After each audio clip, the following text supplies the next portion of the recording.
He's increased his win rate in the air from 40% to over 66%. He can now fly higher than many of his opponents. So next, Ronaldo's explosive jumping ability is going to be tested. Here we are. Okay, Ronaldo, this is the high jump.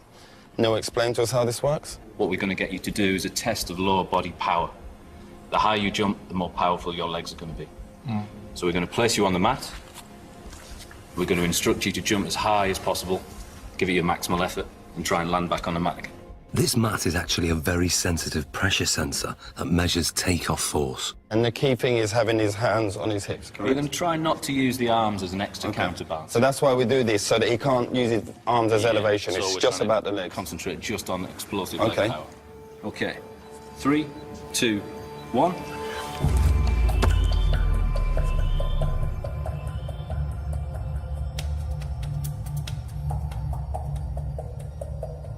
The result is surprising. Ronaldo jumps only 44 centimeters, barely average, with a force of just 1.5 times his body weight. Something's wrong. So now, this is the thing, you don't jump like that in the game. Yeah. We have to make it relevant to football. Of course, if you jump with 3 hands, it's better. You jump more than here, you're quite limited. So can you also register that? If I get Ronaldo to jump, if he comes in and jumps up off 1 foot and lands... We'll get the impact of the pressure as he hits the pressure plate. Let's try that. Let's try that. 3, 2, 1, go. Now the results are very different. Ronaldo's body strength enables him to jump 78 centimeters, which is higher than the average NBA basketball player can jump. His takeoff force is almost 5 times his body weight, or 5 Gs, the same as an astronaut goes through at takeoff. But what's more intriguing is what he does in the air. When he jumps high, he tucks his knees and his legs up behind under his buttocks. This has the effect of raising the centre of gravity temporarily, but enables him to give this impression of hanging in the air, ready for him heading the ball into the goal. Excellent. Good, good, good. Awesome, Ronaldo. Let's move on to our next test.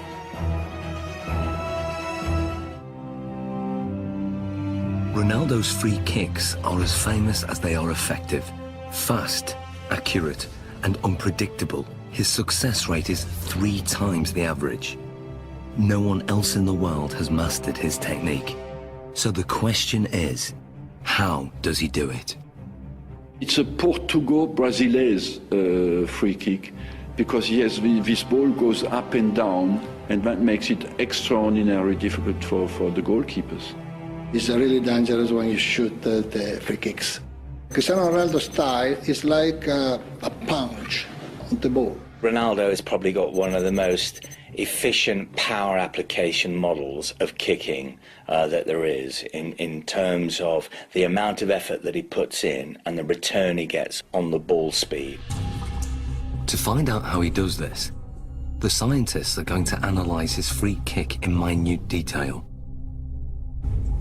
What we're going to do now is put reflective markers all over your body so the cameras can pick up all your movement, and we can see in 3D, we can see all your movement, how you move, how your technique is when you strike a ball. Okay? So let's apply the markers on him now. Okay, we're going to go for a full body marker set here. Essentially what we're looking for is we've got 10 infrared cameras that are going to sample 300 times a second. And hopefully what we get then is a 3-dimensional reconstruction of exactly what happens during your kick. This process is called 3D motion capture. It's what video game animators use, but this is the first time it's been used to analyze Ronaldo's free kick. The most important bits, of course, are going to be on the leg, so we can then identify just how fast his leg is travelling. So we put these clusters on this part here. Stick this down. So that's for the joint. Yeah. How often will you do free kick practices in terms of practicing your technique? Depends, 1 time per week. Once a week? You just do it after training, just repeat it? Yeah. 25 balls, 30. 20, 35 balls? Yeah. Do you generally do it with a goalkeeper in there? Yeah, with goalkeepers, Yeah. Yeah. There we go. Beautiful. Okay. So now we're going to do your free kicks. But I'm not going in goal. We've got your former teammate, Jersey Durdek. Hello. How we doing? Hi, Chris. I'm good. Nice to meet you. Good man. Well, let's go. Let's get set. Andy has set up the lab with the goal 20 metres away. To begin, Ronaldo will take a free kick, employing the technique he uses to bend the ball over a defensive wall.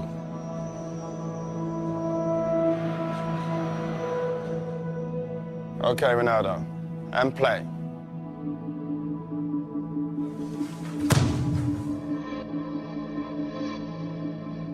It may be over in the blink of an eye, or 900 milliseconds to be precise. But what happens during this time is fascinating.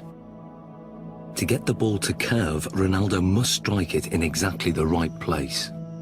This is something that is achieved by hitting the ball off the centre of mass.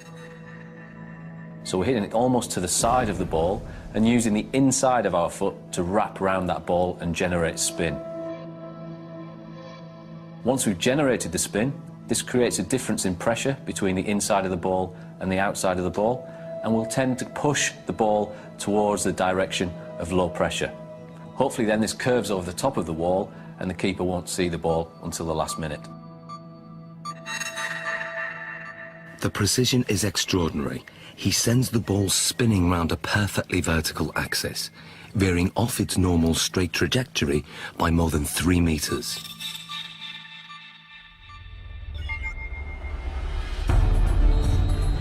But perhaps what Ronaldo's most famous for is his devastating power kick, or knuckleball. If we then take a look at the way Cristiano hits his knuckleball, this is a free kick where very little spin is imparted to the ball. Play.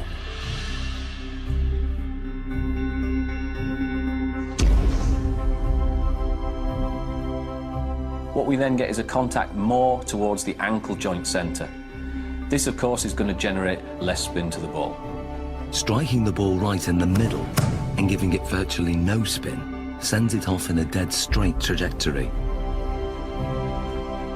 But at the last second, the ball unexpectedly deviates off course. It's a really danger for the keepers because it's impossible to understand the trajectory of the ball. He hits it with the laces, and the ball floats as well. So it has a double effect. It comes down very late, but during the whole move of the kick, it moves sideways.